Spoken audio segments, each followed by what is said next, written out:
I believe that the single biggest advantage of the hymnal is the collection of hymns that are there. It's, I believe, a tremendous resource for any congregation. The content includes things that even other hymnals that contain those songs don't have, like verses that are important to understand. Content that is meaty and scriptural. Hymns of praise and hymns that teach, admonish, and glorify God. And again, to bring us to a place where we are able to worship God in a very spiritual, reverential way. Some of the genres that we have in this book include gospel, contemporary, Anglican hymns, the high church sound, folk hymns from different, not just from America, but from England, from Wales, from France, a lot of different places. and some of the new ones that the brethren have been writing in the last 20 years. There are dozens of old, centuries-old praise hymns that are glorifying God.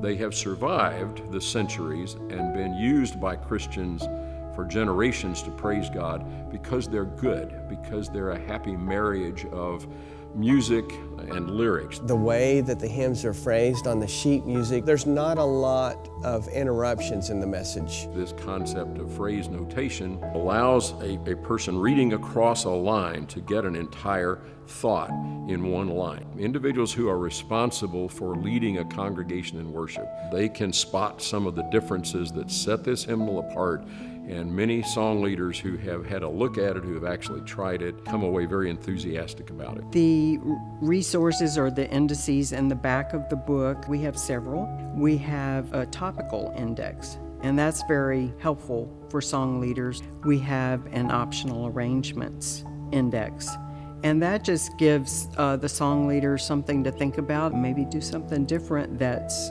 meaningful, not just for the sake of doing something different. The hymns are in there in a certain order. You can see that, it's especially in the life of Christ.